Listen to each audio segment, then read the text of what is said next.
Yes, hello, hello. Hi, DJRF. That's me. Hi, this is Cris Erickson. I'm just calling you to let you know that I'm working on my Occupy Lake Champlain website.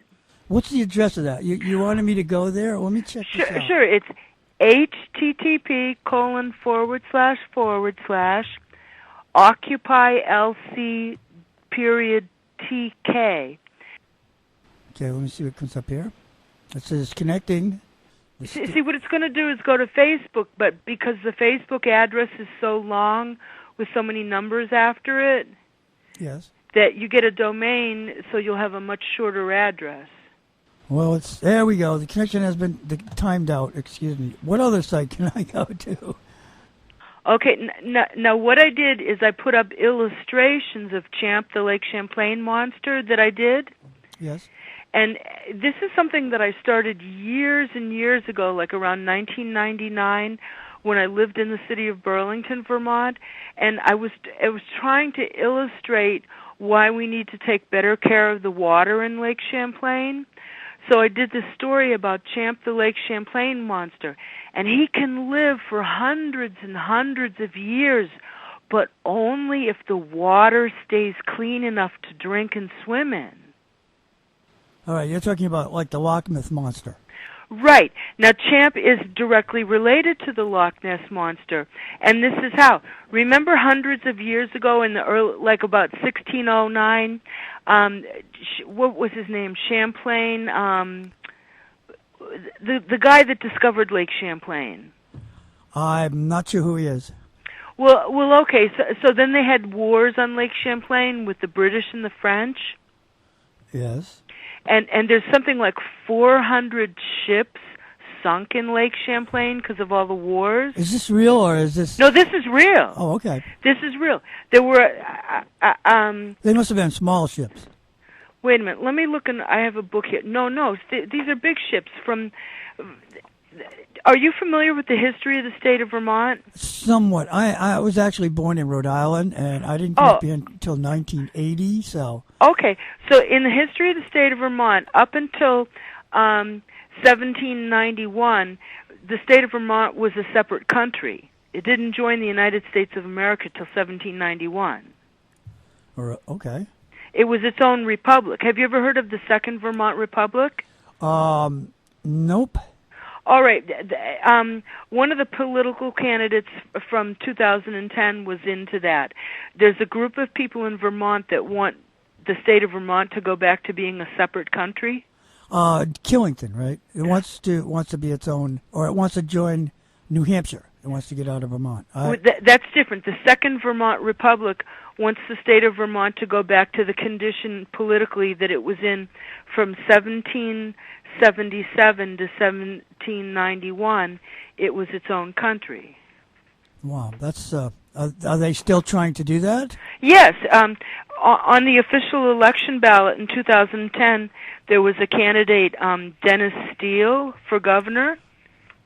I think I remember that, yes. Okay, so Dennis Steele for governor was one of the Second Vermont Republic guys, and they want the state of Vermont to go back to being an independent republic, an independent country. Do you think that's going to happen? Oh, no. I don't. They think it will. And you know, they have some support, certainly. He gets on the ballot and runs for office, and they have this whole Second Vermont Republic group going on. Anyway, Lake Champlain was named after this guy in 1609 who discovered the lake. And then, you know, people were coming over from Great Britain, you know, establishing little colonies here and there in the United States before it was officially the United States. Right. And so then they started having skirmishes for territory. You know, all over New England and Virginia and so forth, there were skirmishes for territory. People fighting between the French and the British, you know, before the country was declared, you know, separated from Great Britain. Okay. So all these wars were going on.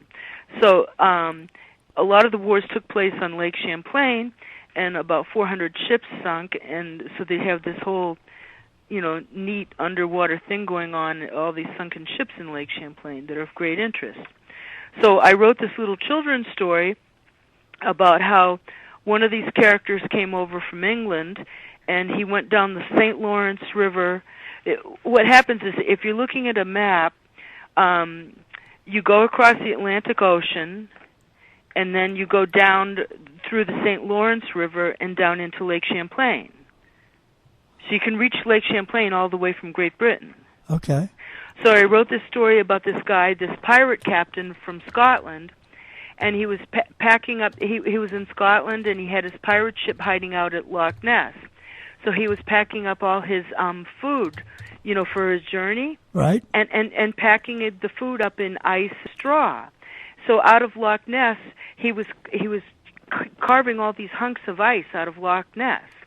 And in one of the hunks of ice he was carving out of Loch Ness to store his food was this great big round green egg.